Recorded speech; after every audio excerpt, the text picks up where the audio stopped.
Entering the 2026 season, the Houston Texans defense is widely considered the most complex and suffocating unit in the NFL. For any quarterback, joint practice against them is a diagnostic test. For Fernando Mendoza, the stakes were even higher. As the #1 overall pick, he carries the immediate expectations of a Las Vegas Raiders franchise desperate for a long-term solution under center. After a highly efficient debut, this chart shows Mendoza's 10-for-16 performance, putting him ahead of the rookie baseline. But joint practice stripped that comfort. Elevated to first-team red zone reps, he navigated the tightest windows against Houston's defense. During a critical team period, Mendoza attempted to hit running back Ashton Jeanty on a quick developing route.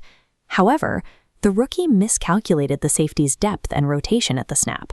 Safety Jalen Petrie read the quarterback's eyes instantly, jumped the route, and secured an interception that ended the Raiders' drive. A red zone turnover against this specific defense serves as a psychological baseline.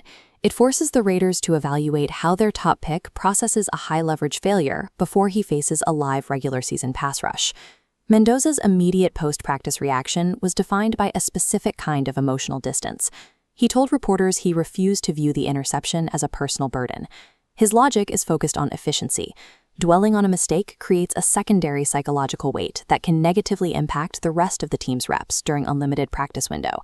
He approached the miscue analytically, treating the bad read as a valuable data point for his development than the successful throws he made earlier in the session. This detachment acts as a protective layer for a rookie. It allows for a high-volume learning process where each mistake is categorized as a technical adjustment rather than a crisis of confidence. Mendoza isn't just fighting his own learning curve. He's operating inside an entirely new offensive scheme under head coach Clint Kubiak. The Raiders have attempted to stabilize the pocket by adding center Tyler Linderbaum, overhauling the physical infrastructure of the offensive line to give their rookie a fighting chance. The difficulty of this specific matchup becomes clear when comparing Mendoza's mistake to that of his veteran teammate, Kirk Cousins, who faced the same defense. Even with his experience, Cousins suffered an even more significant setback, throwing a pick-6 to Houston cornerback Kamari Lassiter. When a veteran with over a decade of experience misreads the same coverage, it illustrates the technical complexity of Houston's scheme. Even for established starters, the margin for error is razor-thin. Mendoza's interception was a predictable byproduct of a massive organizational transition. Facing an elite defensive system revealed where the rookie stands in his progression, not a lack of individual potential. CJ Stroud watched Mendoza's performance from the Houston sideline. As a former top pick who successfully navigated his own rookie season, Stroud's perspective provides a map for Mendoza's future. Stroud validated Mendoza's raw talent and noted that the rookie appeared poised despite the intensity of the joint practice environment. However, Stroud emphasized that a quarterback's trajectory is almost entirely dependent on the organizational support system built around them. That warning highlights the importance of the Kubiak-Linderbaum ecosystem in Las Vegas.